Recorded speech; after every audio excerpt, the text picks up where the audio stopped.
Il muso non esisteva più, c'era soltanto l'alzata del seggiolino del pilota e c'era ancora il copilota seduto al suo posto. Il corpo dell'altro pilota era per terra e all'interno della carlinga si udivano distintamente le urla di un passeggero che ogni tanto batteva col pugno sull'oblò.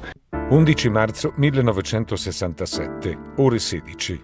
Un aereo della compagnia Aeralpi, proveniente da Venezia e diretto a Cortina, lancia il Mayday sopra il Fadalto per le avverse condizioni del tempo. Ai comandi il pilota Mario Bignetti e il secondo pilota Giovanni Jalla. Dietro siedono Aldo Tait, Gino Bogliati e Gastone Bettanini. Un errore di manovra causò lo schianto del bimotore Twin Otter sulle pendici del Visentino. Unico superstite Gastone Bettanini, attore romano che fece parte del film di Alberto Sordi Il Vedovo, diretto da Dino Risi. Ma il disastro del 1967 è soltanto l'ultima di una serie di tragedie aeronautiche che hanno colpito il versante meridionale del Col Visentino.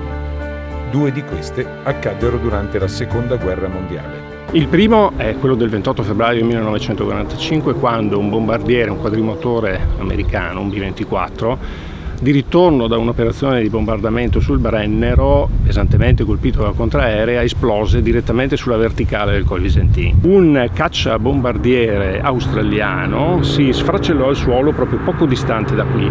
In quell'occasione perse la vita il giovane pilota, che era un tenente, si chiamava John Barry Pilot. Perché così tanti incidenti in una montagna apparentemente tranquilla?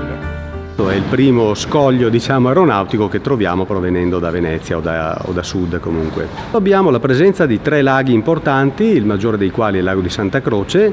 Riescono a trasmettere nell'atmosfera sovrastante quantità di umidità relativa importanti, pertanto possiamo avere delle nebbie. Queste da sempre sono uno scoglio per quanto riguarda l'aviazione commerciale in volo a vista. A 50 anni esatti dalla tragedia, alcuni abitanti del Fadalto hanno voluto ricordare il disastro di Aeralpi, donando un fiore e una corona di alloro sul cippo che giace da anni nei tranquilli boschi del Concanin. Un piccolo gesto per non dimenticare un triste capitolo della storia dell'aviazione in Veneto.